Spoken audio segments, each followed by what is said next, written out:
Dans cette vidéo, je vais vous montrer 5 compresseurs que vous pouvez utiliser qui fonctionnent plus ou moins à tous les coups sur une voix. Les 3 premiers que je vais vous montrer, vous allez voir que c'est des compresseurs qui sont d'une part utilisés par beaucoup de monde. C'est des gros classiques. Vous pouvez utiliser ces compresseurs dans n'importe quel style, en rap, en hip-hop, en drill, ce que vous avez envie, mais aussi en pop, en rock. Vous avez compris, c'est simplement 5 bons compresseurs pour des voix globalement que la plupart des ingés et moi-même utilisons pour compresser.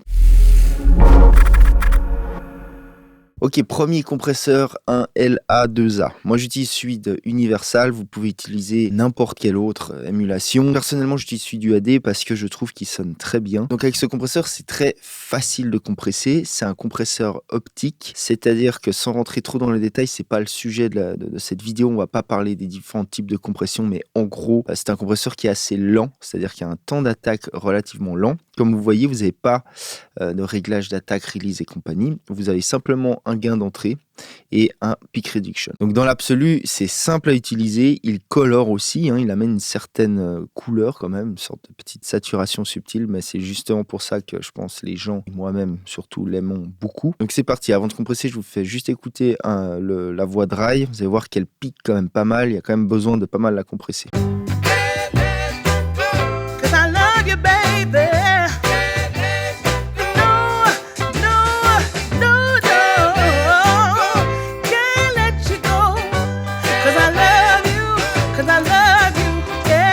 Ok, il y a des moments où elle pique comme ça un peu trop, il y a des moments où c'est pas assez fort, il y a vraiment besoin d'un petit peu de densifier tout ça. Donc c'est parti, LA2A. On s'arrête 2 secondes pour parler du sponsor de cette vidéo, c'est moi-même. Si vous voulez que je polisse votre musique, que ce soit en mixage ou en mastering, vous pouvez m'écrire sur ce mail-là. Vous pouvez aussi checker le site du studio, je vous le mets là en dessus. Si vous souhaitez apprendre en me voyant travailler sur des sessions de mixage, mastering, sound design, production de musique, vous pouvez aussi devenir membre de la chaîne ici sur YouTube et de ce fait accéder à des centaines d'heures de vidéos prises en direct, non éditées, de sessions. Je pense que c'est une des meilleures manières d'apprendre, c'est de regarder un professionnel à l'œuvre. Donc voilà, si ça vous intéresse, vous avez qu'à cliquer sur rejoindre en dessous des vidéos. C'est parti, on retourne à nos compresseurs.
Ok, vous voyez qu'il est lent, il laisse passer quand même les attaques passablement. Généralement, derrière un LA2A, on peut mettre un autre compresseur qui, lui, va mieux catch justement ces pics que le LA2A laisse passer. Il s'utilise plutôt en conjonction avec un deuxième comp. Tout seul, comme ça, il fait le job, c'est-à-dire qu'il compresse, il densifie un peu, mais là, dans ce cas-là, par exemple, il laisse passer un peu trop les transients. Typiquement, le truc classique, c'est derrière de mettre un 1176 qui, lui, est beaucoup plus rapide, qui est un fait comp. Et avec lui, on va pouvoir justement mieux catcher tous ces gros pics. Pour la petite histoire, on peut aussi faire l'inverse, évidemment. On peut d'abord mettre un compresseur qui catch les pics rapidement et ensuite un LA2A pour redonner justement un petit peu d'attaque. Les deux fonctionnent, ça dépend des cas, évidemment. Ok, donc voilà, c'était le premier comp, le LA2A.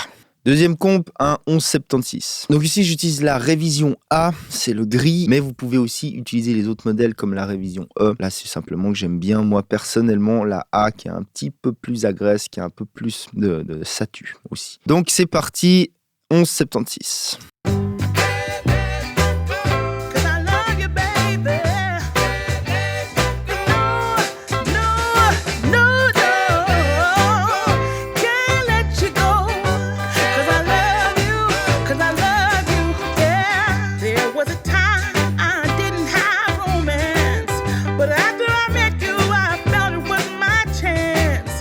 Nobody tells me good things about you, baby. I'm going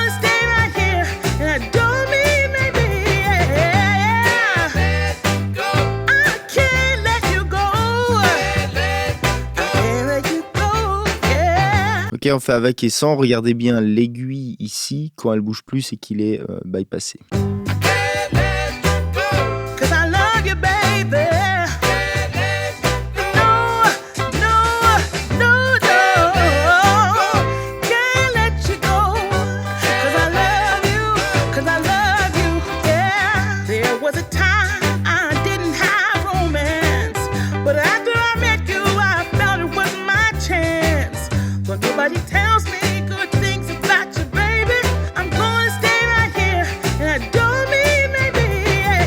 Ok, vous voyez qu'il fait bien le job, celui-là, il réagit pas mal.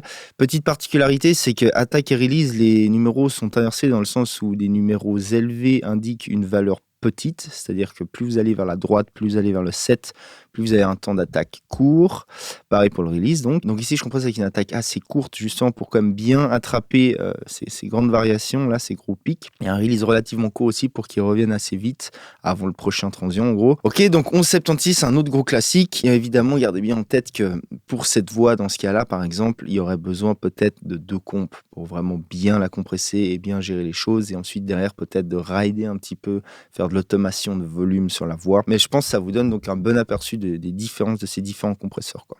Donc ensuite, on va parler de Airvox. Airvox, c'est un compresseur super simple à utiliser. Donc vous avez un slider qui permet en fait de régler votre threshold et en même temps qui va sortir du gain, c'est-à-dire que plus vous baissez, par exemple ici, si je fais -4, c'est comme si je rajoutais 4 dB de gain en même temps que je compresse, en même temps que je baisse de 4 dB mon threshold. Ce qu'il faut savoir, c'est que dans la sortie, en fait, il y a un limiteur intégré. Donc, si on rentre assez fort dedans et qu'on compresse pas mal, en fait, vous allez limiter en même temps aussi suite à la compression. Si vous voulez pas trop limiter et plus compresser, il faut rentrer moins fort dedans. Il n'y a pas trop d'autres manières de faire. On n'a pas d'input gain, par exemple, etc. Donc voilà. Mais c'est un compresseur qui fonctionne très bien, qui est très adapté aux voix, qui a vraiment un comportement dans son relâchement et dans son attaque qui est très adapté aux voix. Vous allez voir, et c'est très simple d'obtenir des résultats avec ça.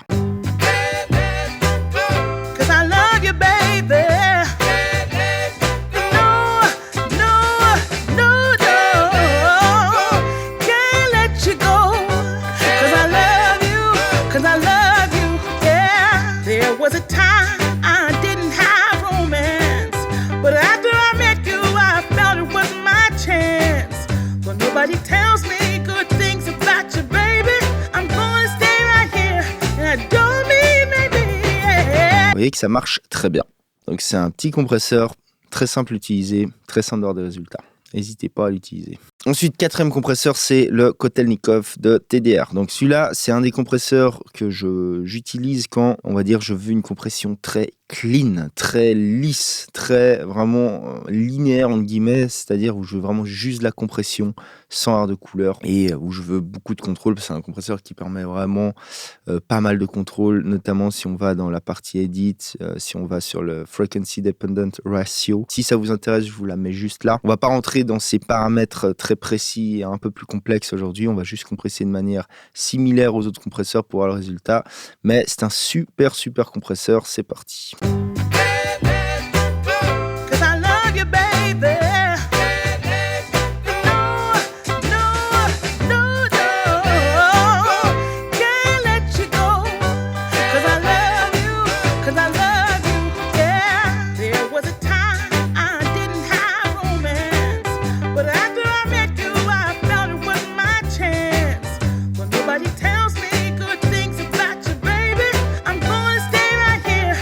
Don't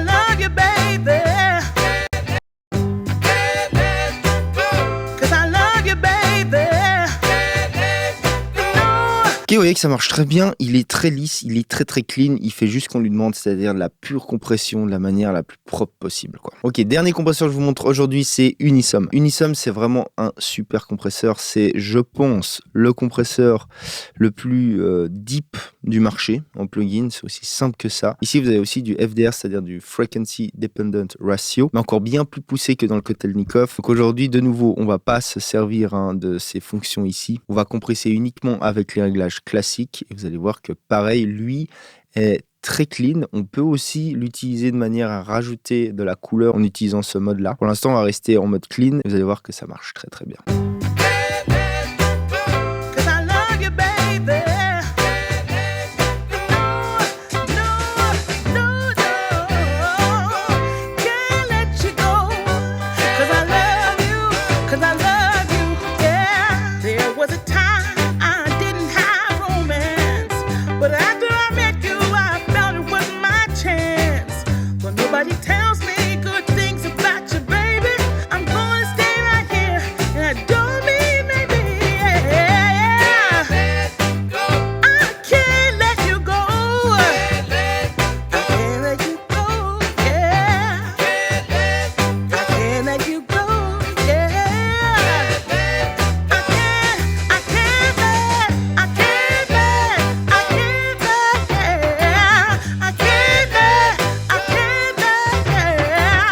Avec et sans.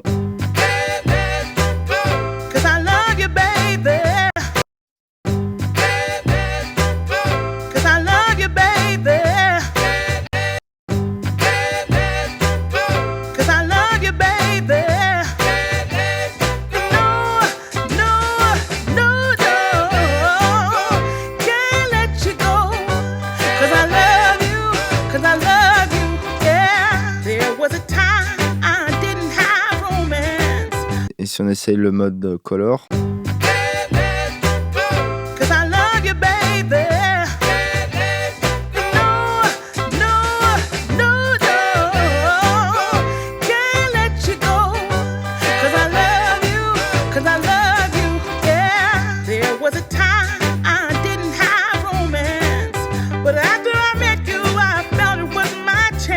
Ok, personnellement, moi, c'est vraiment un de mes favoris, même là sur cette voix, c'est vraiment celui qui marche le mieux. Le mode edge, là, marche super bien. Ça amène vraiment une petite présence dans les mids qui est très agréable.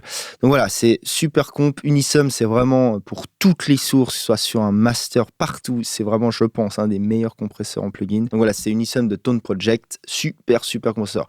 Maintenant, voilà, évidemment, il existe plein d'autres compresseurs. Je pourrais vous en montrer, sincèrement, je pense encore des dizaines de compresseurs qui pourraient aller sur des voix. Si vous voulez d'autres exemples, pourquoi pas, faites-moi savoir ça dans les commentaires. Je peux vous faire encore une autre vidéo peut-être là-dessus. Mais voilà, c'était en tout cas pour moi les plugins vers lesquels je vais le plus souvent quand je compresse des voix en l'occurrence, mais aussi d'autres choses généralement, je dois dire. Ça pourrait être intéressant aussi de laisser dans les commentaires quels sont vos plugins préférés peut-être pour compresser les voix. Ça peut aider aussi peut-être des gens à découvrir des choses, donc lâchez-vous dans ces boîtes à commentaires. Donc voilà, faut tenir compte d'un truc aussi, c'est que dans cet exemple, il serait très bénéfique avant de commencer à compresser avec peu importe quel plugin, de niveler la voix et faire ce qu'on appelle du clip gain, c'est-à-dire couper les parties qui sont pas assez fortes, les mettre plus fortes, couper les parties qui sont trop fortes, les rabaisser un petit peu et comme ça de créer quelque chose qui est plus constant avant d'attaquer un compresseur. Là, ce serait vraiment nécessaire de le faire. Si cette technique vous intéresse, j'ai fait une vidéo là-dessus. Je vous la mets juste là. Les gens, c'était Igor Chollet de Strop Studio. Je vous dis à plus. Ciao!